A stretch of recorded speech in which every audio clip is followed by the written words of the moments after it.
Okay, I think we're going. Yep. Wonderful, thank you. Good morning and welcome to the Tuesday, October 1st, 2024 special called meeting of the McMinnville Water and Light Commission. I'd like to call the meeting to order at 7:01 a.m.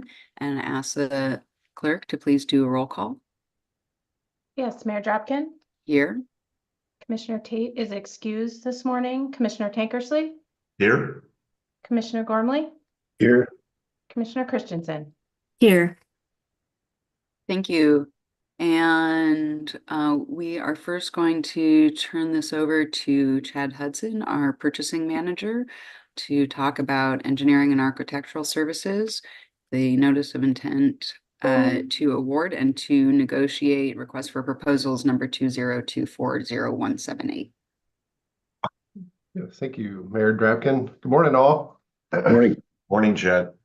Well, at the May 21st meeting, we went to the commission and kind of talked about proceeding forward with architectural and engineering services for the facility expansion and seismic retrofit of the warehouse. At that meeting, the commission authorized staff proceed forward with an RFP process. So in turn, staff completed a formal procurement process in that. We advertised in the News Register, Daily Journal of Commerce, and on our website as usual. We received 5 proposals, which is a pretty good response. In that prior, we had a pre-proposal meeting as well. We had about 13 attendees to that. Some of them were sub-consultants within that group, but we were happy with the turnout that we received. We did have a public proposal opening. And after the opening, we had a 4-person evaluation committee comprised of water and light staff that evaluated the proposals based on a qualification-based process. So that excludes price. After we evaluated the proposals, there were 2 firms that kind of rose to the top, and those were Soderstrom and MW&L Architects. They're so close, in fact, and they're separated by 1 point. So we decided to have an interview process after that to be the determining factor. And through that process, MW&L, Architects, was the highest ranked proposer. So staff is requesting today the commission that we go into contract negotiations with MW&L Architects, issue a notice of intent to award, and then come back to the commission at a later date with a negotiated contract for approval. Thank you. Are there any questions? Commissioner Gormley? Thank you. Chad, could you tell us a few projects that MW&L listed as references? Absolutely. Portland Water Bureau was one of them. Clark Regional Wastewater District, BPA, Metropolitan Wastewater Management Commission, City of Lake Oswego Water Department, City of Oak Harbor Water Department. One thing that's really attractive too about this group is they've done a lot of projects together. The team as a whole, they're sub-consultants, and they had a pretty impressive structural engineer throughout this process. Obviously, that's going to be very, very large as we go into the seismic retrofits of the facilities. Great. Those are good references. Thank you. Commissioner Tankersley? Chad, to help me understand how the process works, is it okay that we added an interview to what we had published as the procedure? Absolutely. Yes, it was written in the RFP. It is allowed by ORSs and OARs, so it is allowable. And so we did put that in the RFP up front, the solicitation document, stating that we could do if we needed to. Great, thank you. And does staff have any question about this choice? I don't think so. I was really impressed with the proposal that MW Architects brought forward, and they were just as impressive in the interview process. I think we did a really thorough job, and I'm pretty happy with where we're at. Great, thank you. Commissioner Christensen, any questions from you? I don't have any questions at this time. Thank you. Thank you. This would be Water and Light's first time working with MWA. Is that correct? That is correct. Okay.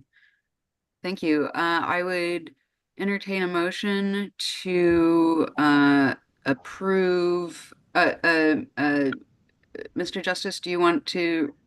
Yeah, we're looking for a motion to authorize the issuance of a notice of intent to award and enter into a contract negotiations with MWA Architects for design and construction of the office expansion, remodel, warehouse seismic retrofit project, and as necessary with the secondary proposer under the conditions of the solicitation and RFP 2024-0178. So moved. I'll second. Thank you. I have a motion from Commissioner Gormley and a second from Commissioner Christensen. All those in favor, please signify by saying aye. Aye. And opposed, say nay. And the motion passes unanimously. Can I Thanks add so one much. thing that I Yeah. forgot to mention? If for some reason contract negotiations fail with MWA Architects, we do reserve the right to start negotiations with Soderstrom, the second ranked proposer. I don't foresee that happening, but there's potential. So I just want to bring that up as well. Thank you. And I think it'd be interesting to I heard hear the how motion. I'm sorry, that's what I understood the motion to be from saying, That was a staff report too, a recommendation. excuse me, Mayor. Thank you. No worries. I think it would be interesting to hear in a period after a period of time how the work is going with MWA being a newer firm for the commission or for the organization. Yeah. I do have a question for Chad. How long do you expect the negotiations to take place? We're really hoping to have a contract in front of the commission at the November meeting. I'm thinking, I mean, October would be great, but it's just, I don't think it's feasible. So we're hoping by November meeting, we'll have something in place for the commission to review. Okay, great. Thank you. Thank you. Thank you so much. We'll now move to our work session. And I'm sorry, do we need to close this meeting and then open a work session, or this is all falling? It says work session on the notification, but there's no demand to go into a separate meeting. We're just continuing on, correct? That's right. Okay, thank you. So we'll go into BPA transmission updates and upcoming policy decisions regarding power supply. And Mr. Dietz, are you taking this? I am taking this one. Thank you. Okay. So I will be talking about the transmission and Jamie will be talking about power supply. So just an FYI for the commission, BPA is looking at substantial transmission rate increases. The driver of that is they're looking at increasing spending on capital from $640 million to $1.4 billion annually. One of the concerns that the utilities have is BPA's ability to actually deliver that in the first year. So we're talking with them about, honestly, can you really meet that double your capital program in the first year, which I think is not likely. So we're looking at pushing back on them and looking at getting the rate increases more in a realistic fashion. So they're talking up to 32%. Translating that is probably somewhere near 20% in our rates, which would be just under $1 million in additional transmission costs to BPA from BPA. Next slide, Trina. So the MW&L transmission system. So right now we have 11 miles of 115 kV transmission. We purchased 4.5 miles of that from BPA in 2019. And BPA was what I would consider not doing a great job maintaining that line. And they hadn't done much maintenance. And so you can see what's that? Is that a question? So this is the line headed to the north. Water Light crews actually went in and cleared the right of way because BPA had not done that in a number of years. And the line to the right is actually That is a pole that is just down below the office, above the park. And staff is looking at replacing these types of structures with self-supporting steel to eliminate the guy wires. This structure actually has 12 guy wires on it, which is a significant risk for resiliency and potentially damage to those guy wires. So we're looking at structures that are actually critical structures like these corner poles for steel replacements.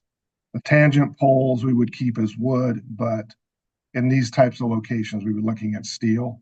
So there's a number of these around town. So Trina, next slide. You can see this is the line that actually runs through the park and up to Highway 18. So we're looking at, we've replaced a mile of the BPA line already with new poles and conductor. We're looking at replacing approximately 15 poles on the line between Gormley and Booth Bend substations. Those poles are roughly installed in 1977. And we're looking at starting construction of that next year.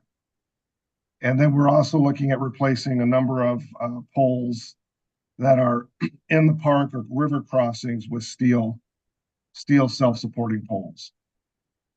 And then future areas that we'll be looking at is north of Baker Creek, where we cross Baker Creek, the S curves on Hill Road, and then potentially the river crossing on Highway 18 between East Mac and the Booth Bend substation. Next slide.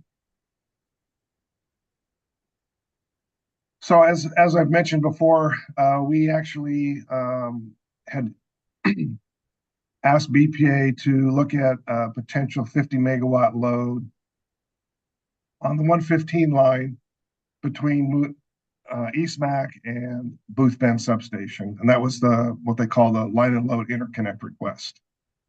BPA conducted that facility study. The good news is the connection is possible, but there is some additional work that needs to be done in the McMinnville substation, BPA McMinnville substation, but not to the level that has been seen in other areas. We're looking at maybe upgrading some current transformers, but some pretty minor work. And then they're looking at it would take about 3 years to do that work. And probably the biggest issue is the environmental review, because they will need to go through a NEPA to do that National Environmental Policy Act study in an existing substation. So that seems a little bit odd, but that's their process. So next slide, Trina. John, Tom has a question. Oh, okay, I can't see him, so. Thank you, John. So my question is, you seem to be talking about putting steel poles everywhere we cross a river or a creek. Is that because of possible flooding, or why? Because there aren't cars there usually, are there? Right, there's possible flooding. And we have an issue right now with the one that crosses from Joe Dancer Park into that. There's a conservation easement across from the new bridge. Mm-hmm. And what happens is when that floods there, material gets caught on the guy wires and we can't get access to it. So if it was flooded, we couldn't repair it. And we could eventually have a structure down without being able to repair it and having access to it. Great, thank you. Uh-huh. While we're paused, can I ask a question about the NEPA? Uh-huh. And what types of things are they reviewing for? Well, they're going through to look at environmental impact is what they're looking at. Are there, species, all of those? I don't know what the list is, but there's a list of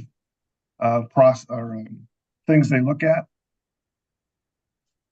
It's already an existing substation. They're basically working in a gravel area that they've had for 50 years. So. John, is Is the facility being physically, is the area being physically expanded? Is that why the NEPA? No, It's it's such an inside the fence. interesting, It's inside the fence line. that's interesting. Is it because of the type of funding that's attached to the? It's when the dollars go from a customer to BPA, they become federal dollars, and then Ah, there you go. Okay, yeah. So thank you. that's the key. And there's no possibility for waiver from an existing, Well, that's what I would think you would do, yeah. but because it's an existing facility, it's got an existing rock base, it's already been disturbed. So that's one of the things that I would look at is some type of potential permitting NEPA reform where you could have that exemption for an existing facility. So one of the other things that we've initiated with BPAs is what we call the Portland Area Reinforcement Study.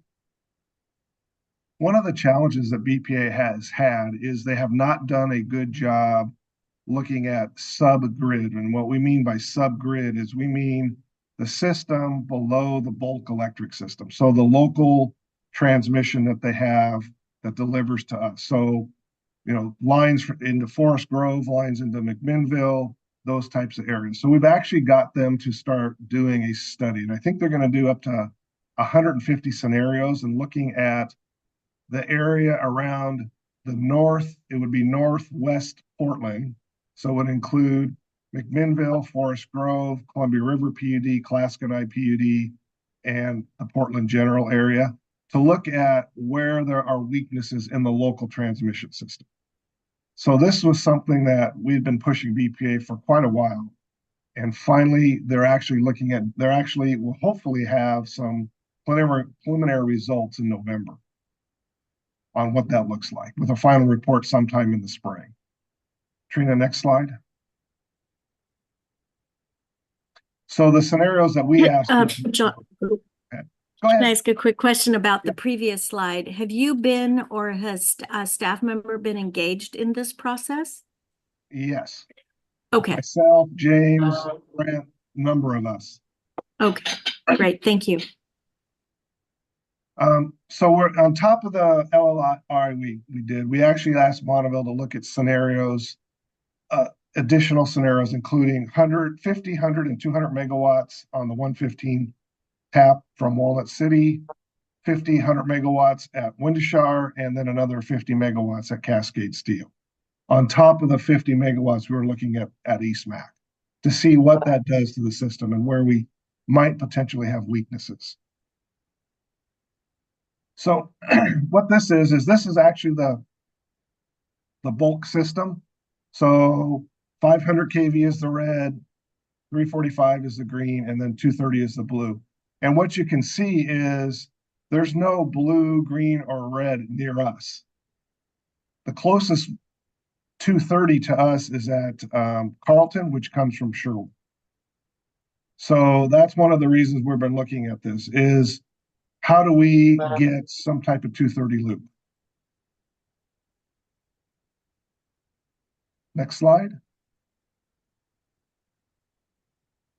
So this is the timeline I spoke about. So hopefully we'll have some preliminary data in November sometime with the final report in March or April timeframe. So we'll actually have hopefully a list of projects or reinforcements that would need to be done to upgrade the system. Because essentially we are the end of the BPA system, both us and Forest Grove. Next slide. So this is actually a list of projects that Bonneville's already working on. So they are doing upgrades at the Carlton substation right now. So right now, the 115 line comes from Forest Grove, and then it actually we call it a T-tap. It actually splits and goes to us and then goes back to Carlton. That BPA is going to split that line. So we actually have our own breaker, which will reduce our exposure because there's 23 miles of line that's tied to that on top of our piece of the line. So we're going to split that. Hopefully they'll split that apart. And I think they're looking at being done with that sometime at the end of 25 or early 26. And that'll be both the question? Yes, thank you, John. So back to the last slide. Mhm. I think I remember you talking about looking at the possibility that the local utilities could do this work themselves, so it'd be quicker and cheaper. Is that still on the table, or is BPA going to take care of everything in their own time at their own rates? No, that's actually still on the table. That's one of the things that we're going to look at when we see, because when we get the report back, we may actually be able to upgrade our existing lines without having to build new transmission lines, just upgrades to the existing system. And Great. there may be our upgrades that we need to do. But we've talked to BPA about actually doing our own work. And this is actually another piece that we're working on with them. Great, thank you. Good Mhm. idea. So what other questions you have for me? Do we want to end the screen shares for the conversation? Please. I'm wondering about that extension of the 230 loop. Do you mind expanding on that and the impact of that a little? So, okay, so think about it this way. If I go from 115 to 230, that doubles my capacity, okay? So what we're looking at is two extensions of the 230 loop. One from, basically, it would come from Keeler to Forest Grove to Carlton. That would be one piece. And then the other piece would be coming from Carlton to McMinnville to PGE, back to either Sherwood or Pearl. That would give two loops, and that would give essentially a redundant source at Carlton, which right now does not have that redundant 230 source. So right now, the Carlton substation is fed from PGE through McMinnville to Carlton, from Forest Grove to Carlton, from Keeler, and then from Sherwood to Carlton on the 230. What we would do is actually bring in 230 kV sources to Carlton, and then potentially loop through McMinnville, which then gives us the ability to have McMinnville at 230 and then our local distribution at 115. Commissioner Gormley? John, when you talk about doing the work, you'd bring in an outside company probably to do most of this? We could do, actually, our crew could do some of it as well, because they actually pulled in the mile of wire here on between Walnut City and Baker Creek. So some of it they could do, but I think some of it we'd have to get with PGE, because PGE owns the line back to Portland. So there's going to have to be some work on our side. I think some work at potentially McMinnville, some work Forest Grove may do. But the challenge with this is there's a lot of work going on in the industry. Yeah. So if we can do some of the work to, keep the cost down, I think we want to look at doing that. Okay, good, thank you. Additional questions? I just have one question, and I don't know if this is cart and horse question, but with this type of project where there's multiple jurisdictions, how does the financing structure look for something like this? In other words, I'm just want to make sure that all partners involved have the capacity or would be preparing for the capacity of this type of project. So typically the way that's done is if the ownership usually drives the work and drives the financing. So whoever owns those sections would be the ones financing those pieces. Typically for us, BPA does most of the work on the transmission. But in this case, we're going to look, I think, a little differently, because that model hasn't worked real well in getting that work done in a timely manner. So an example of that would be the B2H, which is a 500 kV line that was running from essentially Boardman to Hemingway, Idaho. That's been in process for 15 years. And it was BPA, Pacific Core, and Idaho Power. Well, BPA had to drop out because they were the ones holding up the project. And so we're looking at that's why I think what Tom mentioned, we're looking at doing some of the work ourselves of what we can do because we can't get them to get it done in the time frame we look at. We think about as reasonable, and so that's where we need that's why actually the utilities have started this process with BPA because things were not getting done in a reasonable time frame. And so PGE and the utilities have actually started talking about this. Thank you.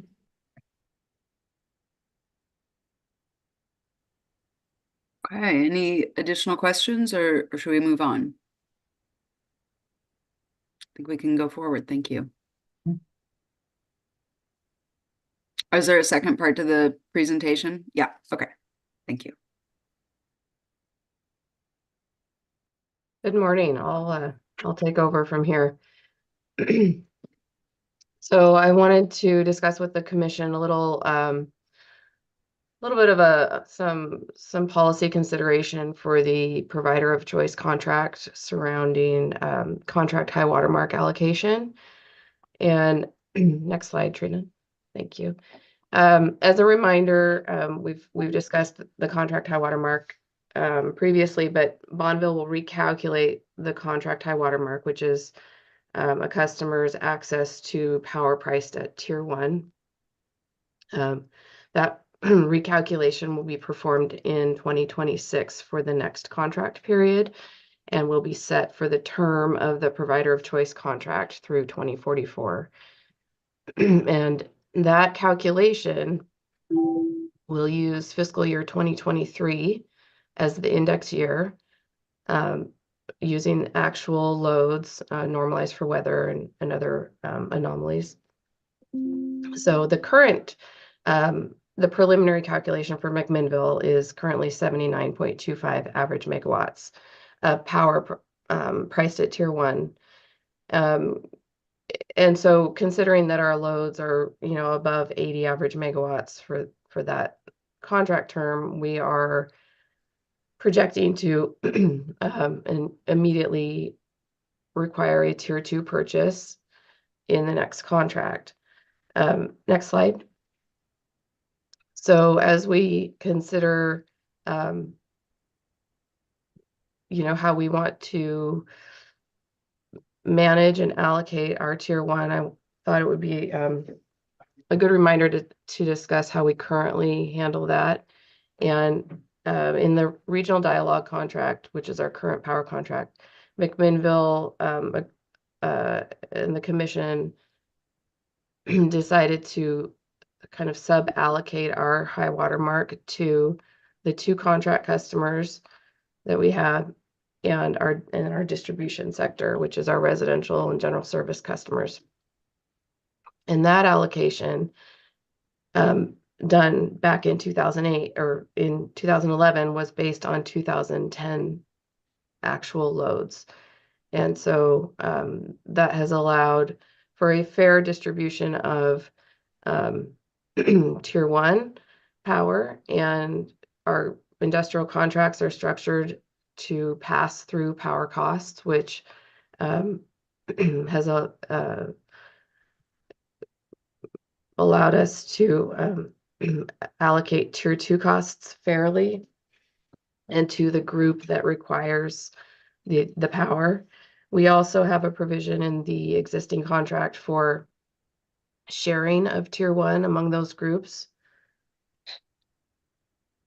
So if distribution, say, is not using all of their tier 1 allocation, that becomes available to Cascade Steel and then Airgas, and that's the order of priority. And there's a financial reconciliation, done on the back end to make those parties whole for that transfer of power costs. And that's worked out well for this contract. We find that we haven't needed tier 2. We've had headroom, which is surplus contract high watermark tier 1. We don't anticipate that in the next contract, so we're preparing for what that will look like. I think a construct similar to what we have now works well. And again, allows for that cost allocation to the party that requires the tier 2. Also mentioned that we have recently revised our threshold for an industrial customer to anything over 3 average megawatts, requiring an industrial contract. So we don't currently have any customers that you know are other than Cascade and Airgas that are in that category, but that threshold allows us to kind of watch that closer as we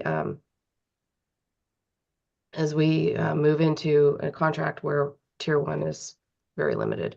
Next slide. Could I ask a question here? Sure. The policy restricting new load customers to 3 average megawatts or less, but that's only applied to new customers and not applied to existing industrial customers?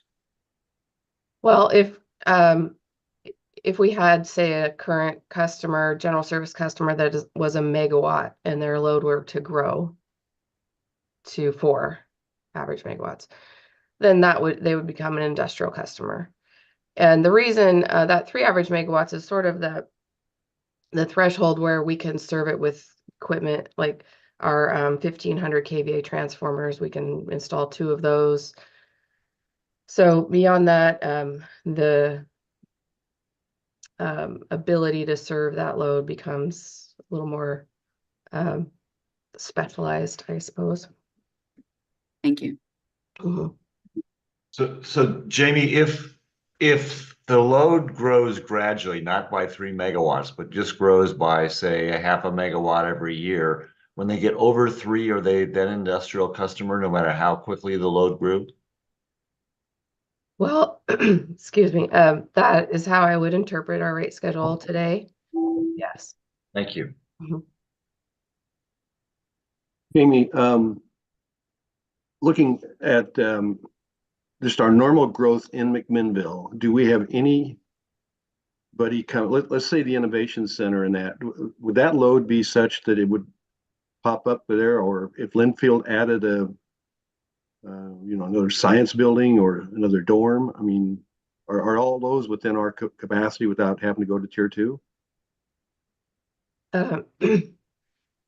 No, well, in the next 3 years for the remainder of our current contract, we have about 6 average megawatts of tier 1 headroom.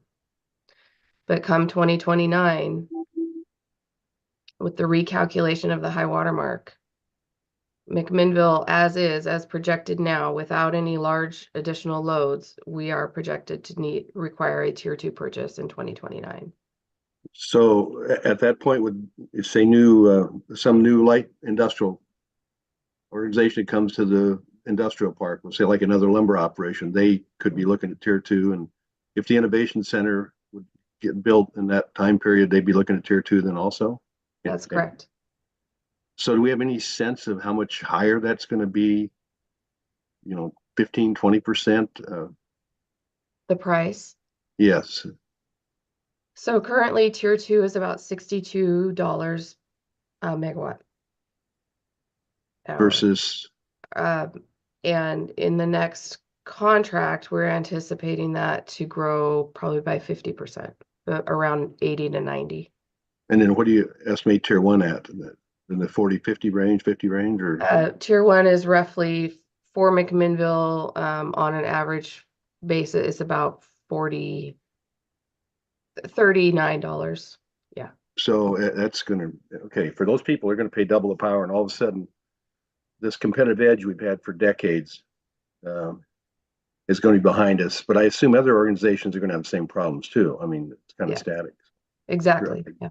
Great information. Thank you. Yeah. So Jamie, just to clarify your responses to Ed's question, when the Innovation Center goes in, if there are like a lot of relatively small companies or companies that are less than 3 average megawatts, those new companies don't pay 100% tier two. That just their use is blended in with everybody else's tier two, right? That's correct. That's currently how we manage or would manage that, is that any distribution load, so a general service customer under 3 average megawatts, that load, whether it, even if it pushed McMinnville into a tier 2 territory, that load would get melded in with the existing distribution load, general service load. And maybe we can move on to the next slide. We touch on this a bit. And so that's something we'd like to consider is as we approach 2029, where we see a tier 2 exposure, constructing our rate design for those distribution customers to send those price signals. And McMinnville will be doing a cost of service review here in the next year, and that will be a question that we'll want to tee up for our consultant to consider. Even though it won't hit us in the next 3 years, it's something that we want to start thinking about for 2029. So, and Can I that's ask another clarifying question? I'm sorry. If nothing additional comes online in 2029, will we still be making a move to tier 2? So no innovation campus gets built at all. We're still moving to tier 2 in 2029. Yes, and currently that that need is driven by the steel mill. So that tier 2 exposure is primarily due to the mill's forecast. Okay, and based on our current policy, then with tier 2 customers paying those that create the demand, paying for it, does that mean that the mill would be picking up those tier 2 tier 2 costs? Yes. Yes. Assuming that we structure the next contract similar to what we currently have, where we allow for that allocation of tier 1 based on historic loads for the index year, and then that also have that provision for pass through of costs and tier 1 sharing. So assuming the same contract structure into the next, because the steel mill and Airgas contracts expire in 2028 as well. So we'll be starting discussions probably next year about this time on those agreements. And that's kind of what I wanted to tee this up now, so that we can start considering considering those options, especially because we are requiring a tier 2 purchase immediately in the provider of choice. So yeah, if they continue as is, those costs would be a direct pass through. Okay, and we have a lot of questions here, I see. Commissioner Tankersley, then Commissioner Christensen.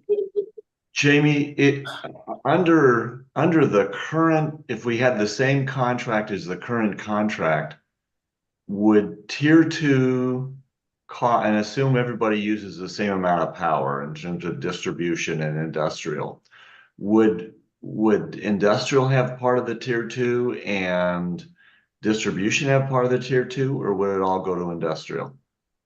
So, and this is based on a lot of assumptions. This is based on my forecast, but in 2029, the current forecast indicates that distribution would have about 0.6 average megawatts of headroom. Cascade would have a tier 2 requirement of 5.78 average megawatts. And Airgas would have a tier 2 requirement of 0.49 average megawatts. So overall, McMinnville has a tier 2 need of 5.63, and that is attributed primarily to Cascade Steel. Okay, so as I remember when we did the last contract, we based the allocation on how much tier one each had sort of earned by using it. And that would, if that still continued, then you'd have the result you talked about, right? Great, thank you. Yes. Yes. So, Oh, go ahead. I just wanted to, reinforce Tom's point there that yes, the last tier in the current contract, the tier one allocation was based on fiscal year 2010 actual loads, and that's how BPA treated McMinnville, and that's how we treated our customers. And so everything I just said is assuming that that continues into the next one. So my question is, looking ahead to the contract negotiation in 28, will we have some certainty as a commission around these numbers? Or will we have sort of firm but not confirmed numbers?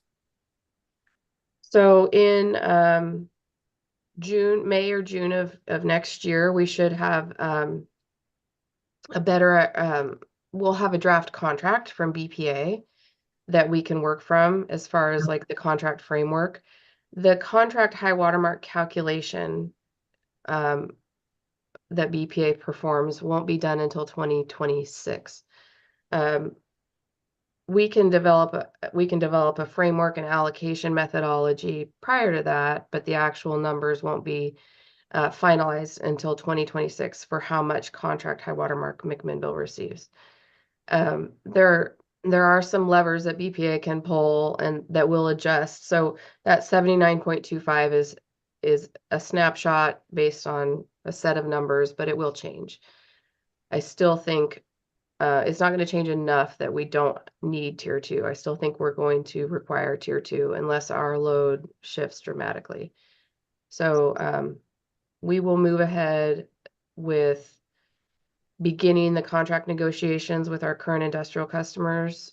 Once we have a draft contract from BPA next spring or June-ish, we'll want to start the process with our industrial customers and then have final numbers to plug in probably in 26. Jamie, what's our current agreement? It's not ours, but the city's franchise fee, it's at 6% now? That's correct. Have you had any preliminary talks with Cascade, keeping them apprised of what's kicking about and going on? And yes, we periodically meet with the mill and give them updates on BPA processes and kind of how this is moving along. We recently sat down with them, I think it was in August, and gave them a little bit of a heads up on kind of where rates were going and the desire to maybe start contract negotiations. so, do you have any sense they're going to come after us? Or I mean, the franchise fee at all? Because that's been over the years that I was involved, that was always got popped up, and as you know, we brought it down when that mill was having problems. I'm just so as the costs go up, that fee is going to go up, and it'll increase the amount of money the city gets. Correct? Did I lose you? Jamie? Jody, are you there? Yeah, I'm here. It looks like Jamie's frozen. Rose out. And it looks like John might be frozen.